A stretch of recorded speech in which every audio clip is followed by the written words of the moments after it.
ในผืนแผ่นดินอันงดงามแห่งนี้มีเรื่องราววีรกรรมอาถรรพ์ที่ถูกจารึกไว้ด้วยเลือดและน้ำตาให้คนรุ่นหลังได้ก้าวขานหำเฮียนเอาคุณสมบัติศีลธรรมปฏิบัติเขาคนนั้นคือสีทองวีรชนแห่งศาสตร์ถึงกำเนิดในครอบครัวชาวไหนาเมื่อเห็นประเทศชาติอันแสนหักถูกจักรพรรดิหุกหาญและลูกแรงตีนมือเหยียบย่ำทำลายก็ได้ตัดสินใจอย่างเด็ดเดี่ยวออกจากบ้านเข้าเป็นทหารลาวอิสระ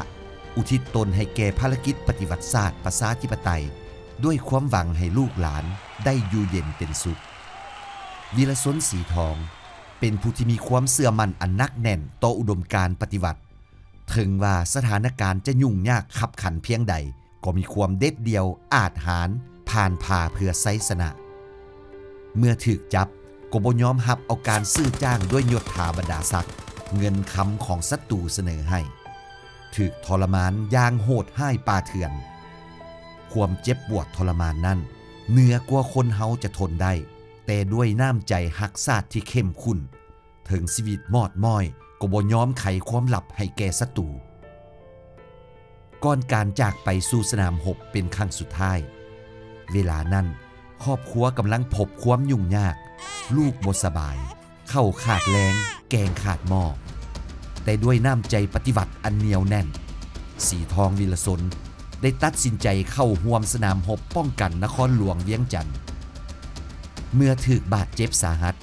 แทนที่จะให้อ้ายน้องช่วยเอาตนเองออกจากสนามรบแต่เขาผัดเลือกที่จะยืนยัดอยู่สกัดกั้นการบุกโจมตีของศัตรู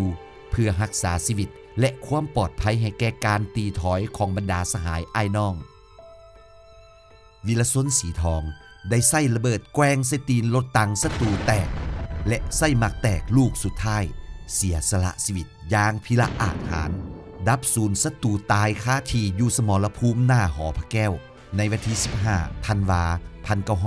1960วีรชนสีทองเกิดเมื่อวันที่9สิงหาคม1925ที่บ้านนาหอยปังเมืองสังทองนครหลวงเวียงจันทน์เป็นลูกของพ่อเสียงมีแม่โสภามีน้องห่วมอุทธรเดียวกัน2คนคือนางบุญฮองและเท่ากองศรีแต่งงานกับนางปทุมมามีลูก1คนจงปกป้องคุ้มครองฮู้ปันพ่อลุงยาผู้ยาตานี่ให้เคล็ดปันธรรมยำปันแก้วได้ดังคำมักคำปรารถนาสาธุสาธุ ปี 2025 ครบ100 ปีวันคล้ายวันเกิดและ65 ปีแห่งวันเสียสละชีวิตปกป้องนครหลวงเวียงจันทน์จนเลือดหยาดสุดท้ายเพื่อเสิร์ชสู่จารึกคุณงามความดีน้ำใจองค์อาจกล้าหาญเพื่อชาติและประชาชนบรรดาเผ่าครอบครัวลูกหลานญาติพี่น้องได้พร้อมกันตั้งกองอัฐะและใส่บาตรถวายสังฆทานหีบโฮมวัตถุปัจจัยเพื่อปั้นรูปหล่อของวีรชนสีทองขึ้นมาด้วยคุณงามความดีของวีรชนสีทองที่จารึกอยู่ในใจของพรรครัฐและปวงชนลาวบรรดาเผ่าหลายองค์การจัดตั้งของพรรครัฐบริษัทและประชาชนบรรดาเผ่าแต่เหนือถึงใต้ได้ร่วมใส่บาตรโมทนาบุญและประกอบส่วนวัตถุปัจจัยต่างๆมือนี้เลยแม่นมือที่ว่ามีความหมายสำคัญที่ว่าเพิ่นได้เฮ็ดและนึกให้อันเฮ็ดบุญหาท่านสีทองวีรชนแห่งชาติรู้สึกเป็นเกียรติที่ว่าได้มาร่วมงานนี้ที่ว่าเพิ่นได้มีผลงานที่ว่าไว้อยู่ในประวัติศาสตร์ของชาติเฮาให้พวกเฮาหมดทุกคนได้เป็นแบบอย่างแล้วก็ได้เป็นมูลเสื้อและได้ห้ำเฮียนเอาน้ำใจของเพิ่นเกี่ยวกับการเคลื่อนไหวของเพิ่นโดยเฉพาะเพิ่นเป็นนักรบวีรชนแห่งชาติตั้งแต่สมัยทำอิฐแล้วก็ในโอกาสนี้เนาะพวกเฮานี่อดีตนักเรียนอุดมศูนย์กลางซึ่งเป็นภาคส่วนหนึ่งที่